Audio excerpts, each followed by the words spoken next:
주일의 유래를 여러분들 아십니까? 이 어린이 주일은요, 1856년 미국 매사추세츠주에 있는 레이 올드 목사님이 계시는데, 이 레오날드 목사가 6월 둘째 주일을 어린이 주일을 지킴으로 인해서 시작되었습니다. 그래서 오늘날도요, 미국을 비롯한 세계 여러 나라에서는요, 6월 둘째 주일을 어린이 주일로 지키고 있습니다. 근데 왜 그러면 6월 둘째 주일을 어린이 주일을 지키게 됐냐면요, 바로 이때가 가장 꽃이 만발하고, 그러므로 인해서 어린아이의 이 푸르름과 가장 연결되기 때문에 6월 둘째 주로 어린이 주일을 지키게 되었습니다.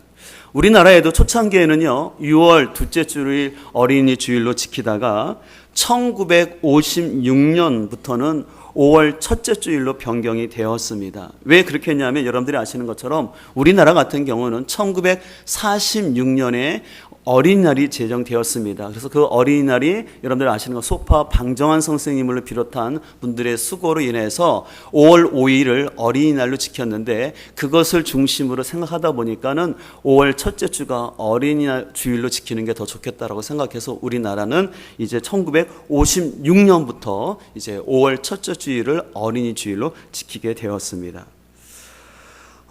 여러분들 그런 말을 들어봤죠? 어린이는 어른의 아버지다라는 뜻인데, 여러분들 이 뜻의 의미가 뭘까요? 어린이는 어른의 아버지다. 근데 이 말을 단순하게 생각해 보면요, 이 어린 아이의 순수한 모습을 통해서 어른이 배울 것이 있다라고 생각할 수가 있습니다. 근데 그런 의미보다는요, 지금 현재의 어린 아이가 이제 곧 자라나면 어른이 될 텐데, 지금 이 어린 아이의 마음과 삶 속에 무엇을 심겨주느냐에 따라서 어른이 결정된다는 것입니다. 그러니까 어른은 다시 말해서 어렸을 때 무엇이 마음속에 생겨졌느냐가 그 어른을 결정한다는 것입니다. 그렇기 때문에 어려서부터 어떤 교육을 받느냐가 그 아이의 미래와 행복을 결정한다 해도 과언이 아닙니다. 그런 의미에서 어린이 교육은 너무나 중요합니다. 그렇다면 우리가 어린이 주일을 맞이해서 우리 자녀들을 어떻게 교육해야 될까요? 우리가 5월 첫째 주 1일부터 우리가 이제 잠언서를 묵상하게 되는데, 특별히 저는 오늘 잠언서의 말씀을 통해서 그 교훈을 얻고자 하는데요.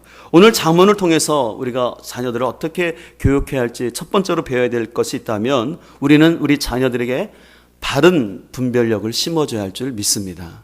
한번 따라할까요? 바른 분별력을 심어줘야 합니다. 오늘 본문 1절과 2절 말씀을 한번 같이 읽겠습니다. 시작. 다윗의 아들 이스라엘 왕 솔로몬의 잠언이라. 이는 지혜와 훈계를 알게 하며 명철의 말씀을 깨닫게 하며. 네, 오늘 잠언이라는 선은요, 히브리어로 마샬이라고 합니다. 이 마샬이라는 뜻은 뭐냐면 격언, 지혜, 뷰라는 뜻이 있는데, 이 여기서 파생된 단어가 뭐냐면 이정표, 도로, 지도라는 단어가 여기서 나왔습니다. 여러분, 이정표가 뭔지 알죠? 내가 운전을 하거나 어느 길을 갈 때 어떤 방향으로 가야 할지 알려주는 것이 이정표입니다. 다시 말해서 그렇기 때문에 잠언은요, 우리가 어떤 길로 가야 할지를 알려주는, 방향을 알려주는 귀한 표지와 같다라는 것입니다. 그렇기 때문에 오늘 본문 2절부터 4절에는요, 잠언의 목적이 4가지 동사로 표현되어 있습니다. 제가 같이 한번 읽어갈 테니까 여러분들보다 표시를 했으면 좋겠습니다. 먼저 2절 보면 이렇게 되어 있죠. 이는 지혜와 훈계를 알게 하며, 알게 하며에다 여러분들 색깔을 하시고 알게 한다라는 것이죠. 그 다음에 명철의 말씀을 어떻게 합니까? 깨닫게 한다라고 되어 있고요. 3절을 보면 지혜롭게, 공의롭게, 정의롭게, 정직하게 행할 일에 대하여 훈계를 받게 하며, 그 다음에 4절에 어리석은 자를 슬기롭게 하며 젊은 자에게 지식과 근신함을 주기 위한 것이니, 주기 위함이다 라고 한번 체크를 해보세요.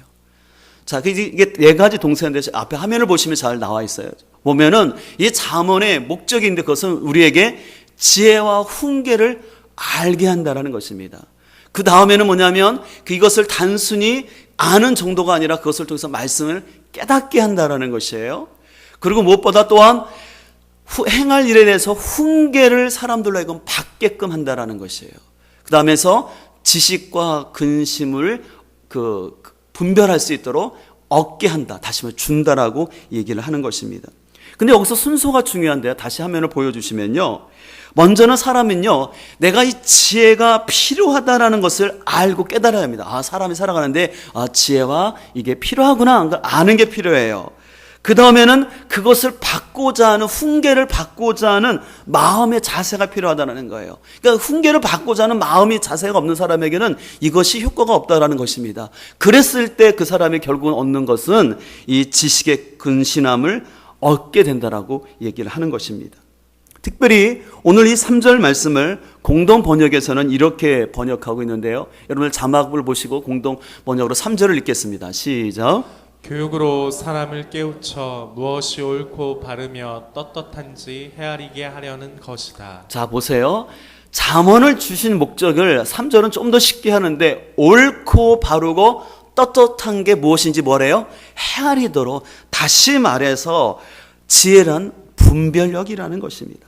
여러분 분별력은 뭡니까? 무엇이 옳고 그른지를 판단할 수 있는 거고 옳은 것을 판단하는 능력, 이것이 지혜라는 것이죠. 반대로 분별력이 없는 사람은 무엇이 옳은지 나쁜 것인지를 알지 못함으로 인해서 엉뚱한 생각과 엉뚱한 시간을 투자함으로 인생을 낭비하게 됩니다. 그렇기 때문에 오늘 우리는 어린이 주일을 맞이해서 우리 부모님들이 우리 자녀들에게 주어야 될 것이 있는데 그것은 우리 자녀들에게 비싼 과외를 시키거나 아니면 아이들이 좋아하는 비싼 장난감을 사주거나 또 아이들이 좋아하는 놀이시설을 가지고 놀러 가거나 또 단순히 맛있는 음식을 주는 것도 필요하지만 그거보다 더 중요한 것은 무엇이 옳고 나쁜지를 분별할 수 있는 분별력을 심어주는 것이 가장 귀하다는 것입니다. 여러분들 다 경험하셨겠지만 우리가 어린 아이를 키우면서 제일 먼저 아이들이 하는 단어 중에 그래서 부모님들이 가르치는 단어가 엄마, 아빠입니다. 근데 여러분들 엄마, 아빠 다음으로 또 가르치는 많이 하는 말이 있는데 뭔지 아십니까? 네, 맞아요. 지지예요. 지지야 이거 만지지 말라 그래요. 여러분 지지는 뭡니까? 더럽다라는 거예요. 그 더러운 거니까 만지지 말라는 거죠. 아시는 것처럼 어린아이들은 모든 발달이 처음에는 구강기라 그래서 모든 것을 입술로 다 입으로 느낍니다. 모든 걸 다 입으로 대갑니다. 그러다 보니까 심지어는 어떻게 해요? 자기가 멋있게 작품을 그려놓고는 만들어놓고는 그 작품의 맛을 보려고 합니다. 작품이 무엇인지 한 글자인데 여러분들 상상만 하시기 바랍니다. 그래서 아이들은 분별력이 없다 보니까 그것도 그냥 만지고 다 입에 만져요. 걸레도 입에 넣죠. 그러니까 그럴 때마다 부모가 야 지지야 그거 만지지 마라고 얘기를 합니다. 근데 우리가 어렸을 때는 아이들이 분별력이 없기 때문에 그 작품에다가 손을 찔러보고 입을 빨아도 이해는 해요. 근데 뭡니까? 큰 사람이 됐는데도 유치원을 다니면서도 작품과 덩을 구분하지 못하고 그것을 손댄다면 어떻게 했습니까? 그리고 아이들이 분별력이 없으면 불장난을 해가지고 진짜 집을 홀라당 태워먹는 아이들도 있는 것을 볼 수가 있어요. 근데 이런 것들은 어린 시절이라면 이해할 수 있는데 점점 크면서 분별력이 없게 되면 인생을 실패하게 됩니다. 그래서 오늘 본문 10절 이하에도 어떤 말씀이 있냐면 내 아들아 악한 자가 너를 깰지라도 따르지 말라라고 되어 있어요. 그러니까 분별력이 있는 아이는 뭐예요? 누가 악한 사람인지를 알아서 그 사람이 유혹하면 따라간다 안 따라간다? 그러나 반대로 분별력이 없는 아이는 어떻게 한다는 거예요? 따라간다라는 거예요. 따라갈 뿐만 아니라 그 인생이 그래서 그 결과로 망치게 되는 것을 알 수가 있습니다. 특별히 요즘 시대에는 미스 미디어 아주 대중 매체가 발달된 시기인데 다 요즘 사회의 문제이지만 이 스마트폰과 컴퓨터 게임에 대한 바른 분별력이 없을 때 이 아이들이 이 스마트폰 중독으로 인해서 많은 피해가 나타나는 것을 알 수가 있습니다. 이 부분에 대해서는 제가 그동안도 수없이 많이 얘기했기 때문에 아실 텐데요. 한번 제가 다시 한번 그 영상을 보여드릴 텐데 특별히 이 세종시에서 이런 교육을 하고 있어서 영상을 좀 보여드릴 텐데 한번 잠깐 뉴스 영상을 보도록 하겠습니다. 요즘 아이들이 울면 스마트폰부터 쥐어주는 부모님들 꽤 많죠. 이런 분위기 때문인지 스마트폰에 중독되는 연령대가 계속 낮아지고 있는데 특히 남학생보다 여학생들이 스마트폰에 집착하는 경향이 더 크다고 합니다. 박주린 기자입니다. 한 초등학교의 쉬는 시간, 아이들이 자리를 뜨지 않은 채 스마트폰에 빠져 있습니다. 쉬는 시간 끝났으니까 그만하도록 할게요. 강제로 스마트폰을 걷고 나서야 수업이 시작됩니다. 그 친구들이랑 노는 거는 귀찮기도 하고 불편해요. 스마트폰으로 게임하는 게 재밌어요.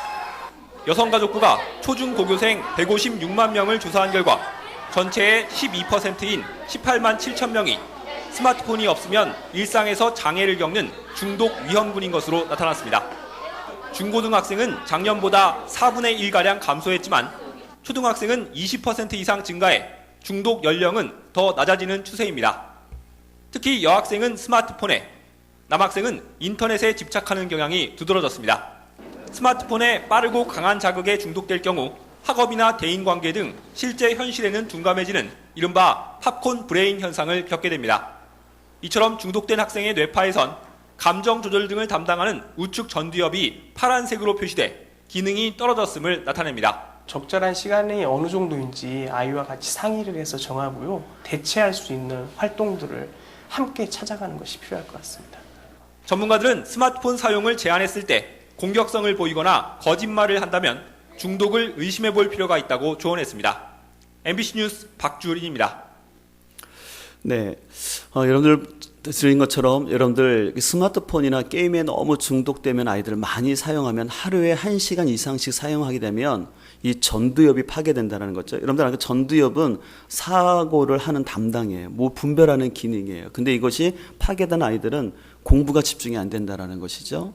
그리고 감정 조절이 안 되게 되는 것을 볼 수가 있어요. 그래서 감정 조절이 안 되다 보니까 아이들이 파괴적인 행동을 하고요. 또 초등학생, 어린 학생들이 음란물에 노출되어서 스마트폰으로 음란물을 본 아이들은 수업을 할 수가 없대요. 친구들과 만나도 이성 친구가 있으면 상상으로 그 생각만 하다 보니까 공부가 될 수 없고 엄한 생각만 하고 더 부모님 몰래 자기 방에 들어가서 밤새도록 그런 것을 보면 점점 그 아이의 인생은 실패되는 인생이 되는 것을 볼 수가 있습니다. 그렇기 때문에 오늘 실은 본문에서 보면 4절을 보면 어리석은 자를 슬기롭게 한다라고 되어 있는데요. 이 어리석다라는 이 원어의 뜻이 푸타임이라고 하는데요. 이것은 어떤 단어냐면 도덕적 방향 감각이 없어서 악으로 기울어질 수 있는 아주 단순한 사람을 말하는 거예요. 어리석은 사람이라는 건 그러니까 분별력이 없는 사람이라는 거예요. 가장 분별력이 없는 세대가 누굽니까? 어린아이잖아요. 무엇이 악인지 선인지 모르는 그 단순한 사고를 갖고 있는 어린 아이에게 만약에 지금 보시는 것처럼 스마트폰이나 이 게임이나 또 컴퓨터나 TV에 중독시켜버리면 아이들은 무엇이 옳은지를 모르고 음란물에 폭력물에 빠져서 그 인생을 결국은 허비하고 그 아이들 고치려고 그러면요 쉽게 고쳐지지 않고 오히려 그 아이의 소중한 사춘기를 다 낭비해버려요. 그렇기 때문에 다시 한번 말씀드리는 것은 우리 부모님 이때를 놓치지 마세요. 교육에 있어서는 시기가 있습니다. 그 시기를 놓친 다음에 아무리 후회해봤자 안 돼요. 가장 중요한 시기를 놓치지 말아야 되는데 특별히 아이들이 유치원 다니고 초등학교 이때 못 잡으면요 아이들 사춘기 갈 때는 걷잡을 수 없고 부모님들이 많은 대가를 지불할 수밖에 없다는 것을 여러분들 꼭 기억하시고 우리 어린 아이들에게 바른 분별력을 심어줘야 할 줄 믿습니다. 왜 아이들은 이제 방향 감각이 없어요. 그래서 아이들은 어떻습니까? 횡단보도에 있는 아이들 같아요. 빨간불과 파란불을 구분하지 못해서 그냥 자기가 느끼는 대로 확 뛰어나갔다 차 사고 나지 않습니까? 그래서 유치원에서 제일 먼저 가르치는 게 뭐예요? 횡단보도 건너는 거잖아요. 늘 손들게 하고 좌우 살피게 하는 건데 그것을 통해서 아이들에게 분별력을 심어주는 것이죠. 특별히 우리는 이 자녀 교육에 있어서 학교나 학원에 우리 부모님들은 많이 의탁하는데요. 여러분들 자녀 교육의 1차적인 책임은 전적으로 부모에게 있습니다. 성경 그 어느 곳에서도 자녀를 학교나 학원에 맡기라고 한 적이 없어요. 여러분 실은 학교 교육이라는 것은요. 국가에 필요한 엘리트 인재를 양성하는 것이에요.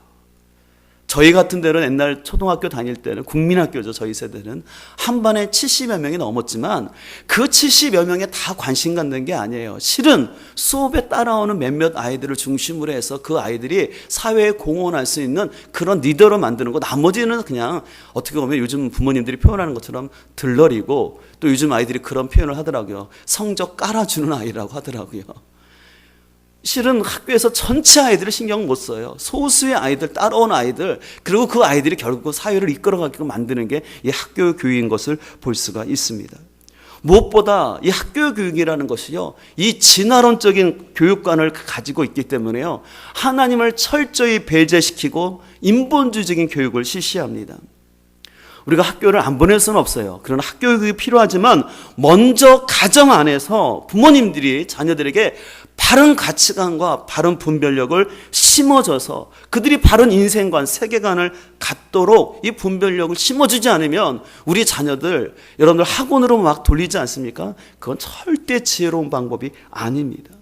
여러분들이 잘 아는 것처럼 사람은 심은 대로 거둔다는 말씀처럼 우리가 어린 자녀들에게 하나님의 말씀을 바로 심어줄 때 우리 자녀들이 바른 분별력이 생기게 된다면 우리 자녀들은 진정으로 열매 맺는 삶을 살 줄 믿습니다. 그래서 여러분들 지금 집중하셔서 여러분 돈을 많이 벌려고 하지 마세요. 진짜 돈을 벌려 하지 마시고 지금 여러분들이 자녀가 어렸을 때는 아이들에게 바른 가치관을 형성할 수 있도록 바른 분별력을 심어줄 수 있도록 그들이 뭘 보고 뭘 듣고 있고 누구랑 놀고 있는지를 세밀히 살펴서 이때 여러분들 몇 년 잘 하면 그것만 갖춰주면 나중엔 편해요. 근데 아까도 말한 것처럼 제일 안타까운 부모님들이 뭐냐면 인생에 있어서 자녀들에게 가장 결정적인 시간을 다 놓쳐버리고 밖에 나가서 돈 번다고 아이들 인생을 돌보지 않았다가 결국 그 인생이 실패하는 인생 될 뿐만 아니라 하나님을 모르는 인생 되면 너무나 안타깝지 않습니까? 바라옵기는 우리 자녀들에게 분명한 분별력을 심어줄 수 있기를 소망합니다. 다음으로 우리는 자녀들을 교육함에 있어서 하나님을 경외하는 삶이 자라나도록 교육해야 할 줄 믿습니다.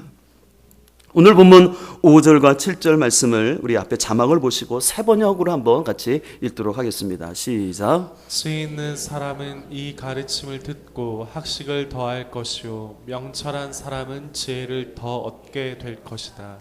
잠언과 비유와 지혜 있는 사람의 말과 그 심오한 뜻을 깨달아 알 수 있을 것이다. 주님을 경외하는 것이 지식의 근본이오늘 어리석은 사람은 지혜와 훈계를 멸시한다. 아멘.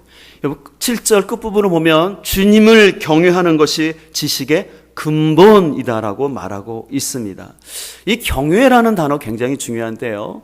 이 하나님을 경외한다라는 단어는 이런 뜻이 있습니다. 만약에 어떤 현인, 지혜로운 사람이 아주 영감을 받아서 어떤 글을 쓰거나 어떤 것을 만들어냈을 때 이것은 자신의 지식이 아니라 이것이 하나님께서 주셨다는 것을 깨닫고 하나님을 높이고 예배하는 그 마음가짐이 경외라는 거예요. 아, 내가 똑똑해서 이걸 깨달았다가 아니라 하나님이 나에게 이걸 깨닫게 해주셨구나, 나에게 이런 지혜를 주셨구나 라서 하나님을 높이고 예배하는 자세가 경외함이라는 것입니다.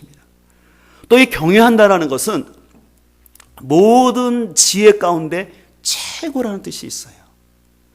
그렇기 때문에 이 세상에는 많은 지식들이 있지만 하나님을 아는 것이 최고의 지혜라는 것입니다. 바로 여기서요, 이 잠언서와 성경의 잠언과 고대 근동의 지혜 문학하고 차이점이 나타나는 것을 알 수가 있어요. 여러분들 고대에도 보면요, 이 잠언서뿐만 아니라 여러 격언들과 지혜의 말씀들이 참 많이 있어요. 근데 한 가지 차이점이 있다면 잠언서는 가장 어떤 게 지혜냐면 하나님을 경외하는 것이 가장 지혜라는 것이에요. 반대로 하나님을 알지 못하고 아무리 천체와 세상의 이치를 깨달은다 할지라도 그것은 참된 지혜가 아니라고 성경은 얘기하는 것입니다. 그렇기 때문에 오늘 5절에 보게 되면 이 잠언이 우리에게 주는 유익함이 있는데 5절을 보게 되면 지혜 있는 자는 듣고 학식이 더하여진다라고 얘기하고 있고요. 명철한 자는 지략을 얻을 것이다 라고 말하면서 잠언과 비유와 지혜 있는 자의 말과 그 오묘한 말씀을 깨달으리라 라고 얘기하고 있습니다. 근데 반대로 어리석은 사람은 교만하고 고집 가운데서 지혜를 멸시하면서 지식의 근본 되신 하나님을 믿지 않는다라는 것입니다. 여러분, 사람은요, 내가 어디로부터 와서 어디로 가야 되는 존재인지를 잘 알아야 합니다. 근데요, 하나님을 모르는 사람은요, 자신이 어디서부터 왔다고 생각합니까? 원숭이에서 왔다고 생각하고 나는 우연히 태어났다라고 생각합니다. 그리고 나는 진화의 과정 속에 있기 때문에 정글과 같은 이 세상에서 내가 실패하지 않기 위해서는 약육강식의 세상 속에서 더 살기 위해서는 내가 남보다 더 뛰어나야 되고 다른 사람 눌러서 내가 높아져야 된다는 철저히 진화론적인 생각을 가지고 살다가 죽으면 끝이라고 생각하고 이 세상의 모든 것은 물질이라고 생각을 합니다. 그래서 이런 사람은요, 오직 땅의 것만, 이 세상의 것, 물질에만 집중을 하고 살아가는데 바로 땅의 것만 바라보고 사는 사람을 돼지와 같은 사람이라고 얘기합니다. 이번에 40일 양육을 한 분들은 아시겠지만 여러분, 돼지는 신체 구조 자체가 절대 고개를 들 수가 없는 구조래요. 그래서 천생적으로 땅만 쳐다보고 땅의 것을 먹다가 언제 하늘을 한번 쳐다보냐면 죽어서 제사상에 올라가서 그때야 하늘을 한번 본다라는 거예요. 그리고 죽어서 저렇게 여러분들 10,000원짜리를 물어봤자 돼지 겁니까? 아니에요. 다른 사람 다 주인 따로 있는 거예요.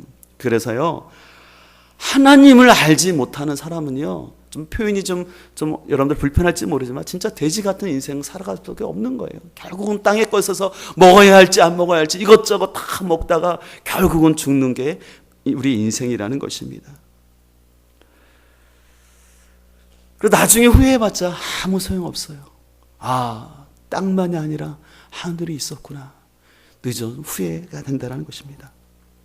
그렇기 때문에 우리는 어려서부터 우리 자녀들에게 하나님이 누구이신지, 이 세상은 땅만 있는 것이 아니라 하늘이 있음을, 이 세상은 이게 전부가 아니라 영원한 세상이 있다는 것을 우리 자녀들에게 알려줘야 할 줄 믿습니다.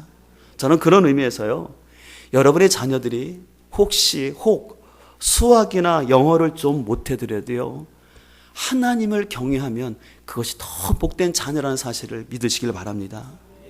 여러분의 자녀가 아무리 공부를 잘해서요, 또 좋은 대학을 갔고 아무리 좋은 대기업에 가서 돈을 많이 벌고 심지어는 여러분에게 어버이날 돼서 부모님 쓰시라고 몇십만 원씩 용돈을 드리는 효자일지라도요, 저는 분명히 말할 것은 하나님 모르면 가장 불쌍한 인생이고 지옥 가는 인생입니다. 오히려 내 자녀가 공부는 좀 못하고 재산은 많지 아니라도 하나님을 경외할 줄 알고 그 하나님을 경외하는 마음을 가지고 부모님을 옆에서 섬기고 있다면 그 자녀가 더 복된 자녀라는 사실을 우리는 분명히 알아야 할 줄 믿습니다. 제가 지난주 우리 목장 모임을 하다가 참 충격적인 얘기 한 가지를 들었는데요. 어떤 손님이 그 가게에 와서 이렇게 머리를 하시면서 얘기하는 중에 그분이 교회 다니는 분이라고 이렇게 얘기를 하면서 신앙 얘기를 하셨대요.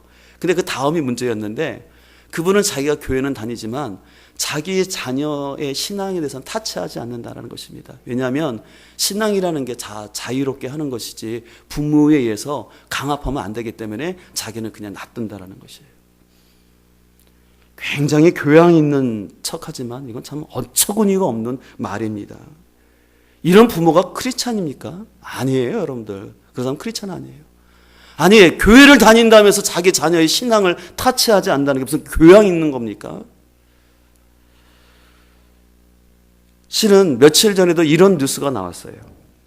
서울시 교육청에서 각급 학교에 공문을 내려보내면서 서울시 학생인권 조례안에 따라서 학생들을 지도하고 또 가정에서는 거기에 맞춰서 자녀들을 지도하라는 것입니다. 여러분, 학생인권 조례안이라는 말은 좋습니다. 학생들의 인권을 존중한다는 것은 필요해요. 근데 문제는요, 거기 안에 아주 굉장한 독소 요소가 있어요. 특별히 거기 보면 16조에는 이런 내용이 나와 있습니다.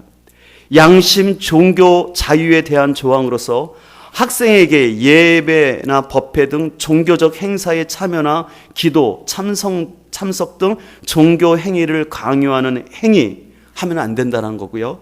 특정 종교를 비방하거나 선전하여 학생에게 종교적 편견을 일으키는 행동을 하면 안 된다. 그래서 뭐라고 그러냐면 집에서 어떻게 해요? 얘야, 교회 가야 된다. 안 가면 엄마 혼날 거야 하면 어떻게 된다는 거예요? 학생 인권 조례안에 비춰보면 안 된다는 거지. 심지어는 이런 공문도 나갑니다. 소수 인권 보호라는 미명하에 성적 취향이 다른 사람들을 비난하면 안 된다. 이거 뭐냐면 동성애자를 비난하면 안 된다라고 여기 있어요. 실제로 미국 같은 경우에는요, 초등학교 교과서나 중학교생들 교과서 안에 가족의 개념이 바뀌었어요. 예전에 우리는 초등학교에서 가족하면 누구누가 있습니까? 엄마와 아빠 그리고 할아버지 할머니인데 그게 아니라 그림이 어떻게 나오냐면 남성 둘이 설거지하고 청소하는 모습이 보이고 또 다른 그림에서는 여자 2명이서 아이들을 돌보는 모습을 버젓이 교과서에서 가르쳐요. 심지어는 어떤 나라에서는 동성애가 어떻게 성관계를 가져야 할지도 학교에서 가르치는 시대가 됐는데 우리나라도 이 물결이 물려옵니다. 이런 세상 가운데서 우리가 진정 깨어있지 않으면요, 우리의 자녀들 쉽게 못 들어갈 수 없어요. 여러분들 학교 가서 아이들이 무슨 얘기 들을지 아십니까? 친구들께 어떤 대화 나누는지 아시겠어요?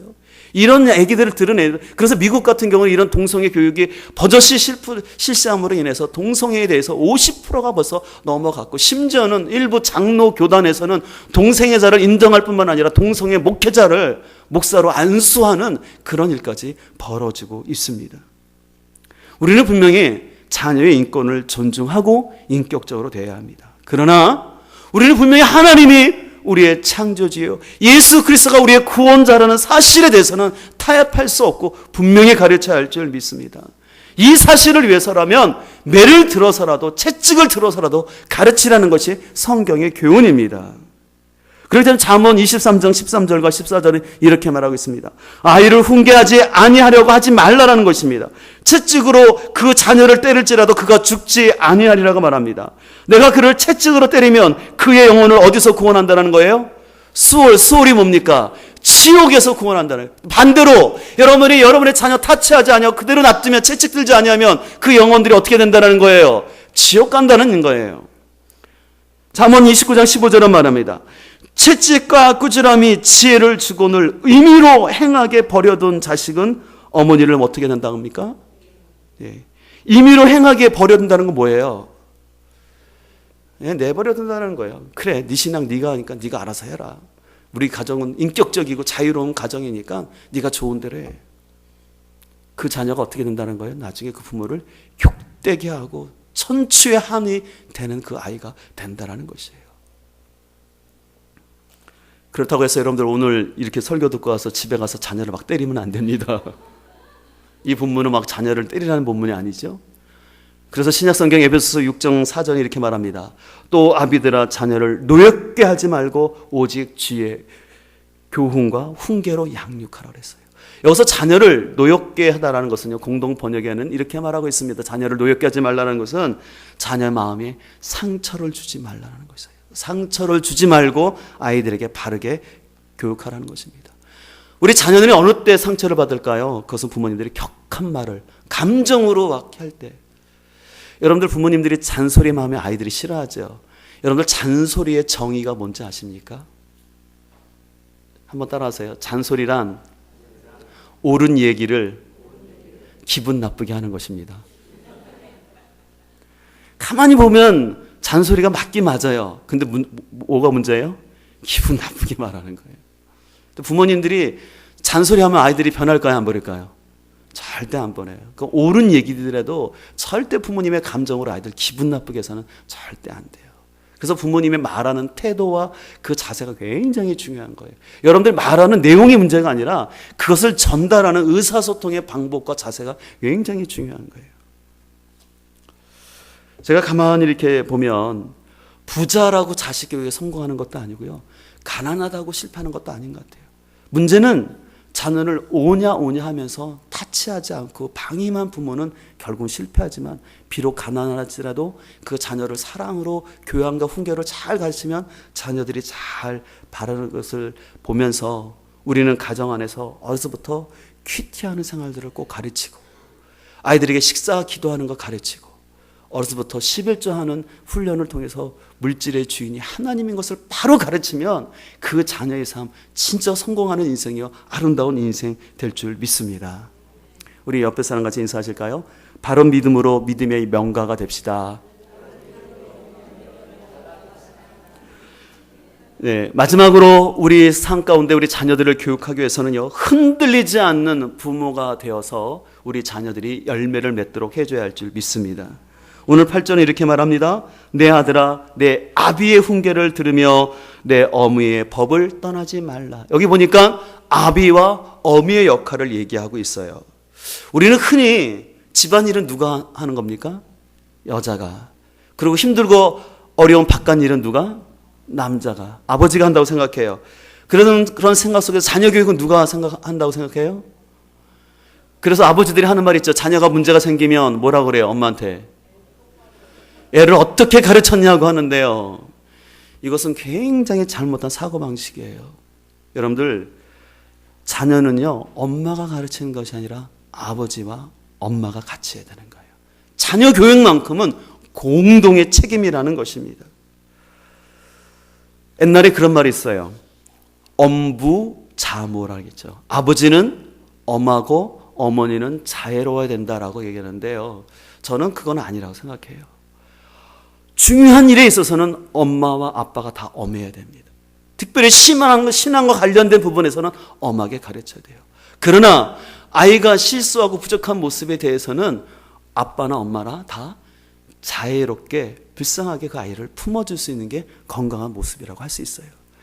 근데 우리는 잘못 생각해서 아버지는 집에서 무조건 엄하게 하는 것, 엄마는 어떻게 해요? 자꾸 자식을 뭐예요? 감싸주는 것. 그래서 아버지가 야단치면 엄마가 뭐라는 거예요? 당신은 왜 알지도 못하면서 그러냐고. 그러면 안 돼요. 자녀 교육은요, 부모가 똑같이 목소리를 내야 돼요. 엄하게 할 때는 같이 엄하게 해야 되고, 자유롭게 할 때는 자유롭게 해야 돼요. 여러분 꼭 명심하십시오. 무엇보다 가정에서 부모의 신앙이 일치된 모습을 보여주는 게 중요합니다. 자녀들은요, 부모의 말과 행실로 그들의 신앙이 형성됩니다.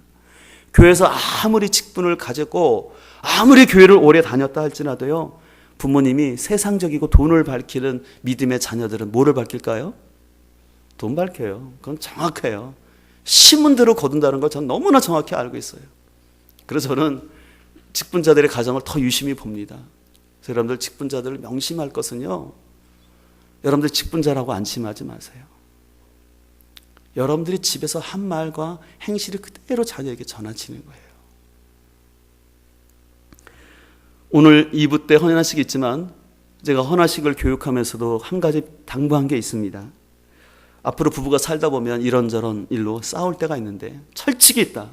절대 아이 앞에서는 싸우지 말라.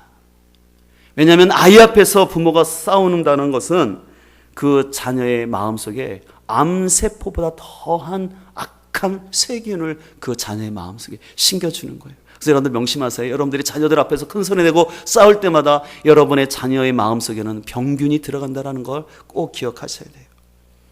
그래서 제가 가정 세미나 할 때마다 꼭 보여주는 그림이 있습니다. 그것은 바로 부모는 사다리와 같다고 제가 말씀을 드렸습니다. 아버지와 엄마가 건강한 사다리가 돼서 바로 서 있으면 그 사다리를 오르륵 내리륵 하는 아이는 건강하게 안정감 있게 올라가서 더 높은 곳을 바라볼 수 있고 날아갈 수 있어요. 근데 만약에 다음 사다리처럼 불안정한 사다리는 거예요. 아버지든 어머니든 한쪽의 자리를 지키지 않을 때, 아니면 양쪽 다 자리를 지키지 않을 때 사다리는 기울게 됩니다. 그러면 그 아이 중간에 올라가고 있는 아이는 어떻게 될까요? 사다리가 흔들리는 거예요. 불안하죠. 그러면 아이는 불안한 것을 해결하기 위해서 나름대로 방법을 쓰다가 결국은 비행 청소년 문제가 될 수밖에 없다라는 것이에요. 그래서 여러분들 때때로 부부간에 힘들고 어려운 일이 있을지라도 한 사람이라도 바로 서 있으면 그 가정은 소망이 있습니다. 근데 같이 흔들리거나 같이 포기하자라고 서로 싸워버리면요, 부모뿐만 아니라 가장 어린 아이들이 상처를 받고 그 아이들의 형성이 깨어진다는 사실을 꼭 기억하시고, 우리 부모들이 건강한 사다리가 되어서 우리 아이들이 안정감 있게 그것을 오르내릴 수 있는 우리 자녀들 꼭 만들어야 할 줄 믿습니다. 오늘 어린이 주일을 맞이하여서 우리는 다시 한번 우리 자녀들에게 바른 분별력을 심어주고 있는지를 생각하고, 우리 가정에서부터 하나님을 경외하는 바른 신앙 교육을 하고 있는지, 또한 부부의 모습이 안정감 있게 아이들을 교육하고 있는지를 생각해 보면서, 또 자녀들을 다 키우신 부모님들이 있다면 여러분의 자녀를 위해서 기도하시면서, 또 아직 육신의 자녀가 없는 분들이 있다면 나에게 맡겨진 영적인 자녀들, 또 가족들을 위해서 여러분들 기도하고 함께 힘을 쓰므로 인하여서 주님께서 원하시는 아름다운 복된 믿음의 가정 되시기를 주님으로 축원드립니다. 오늘 말씀을 기억하시면서 우리 찬송가 한 장 부르시고 예배를 마치기를 원하는데요. 찬송가 579장입니다. 579장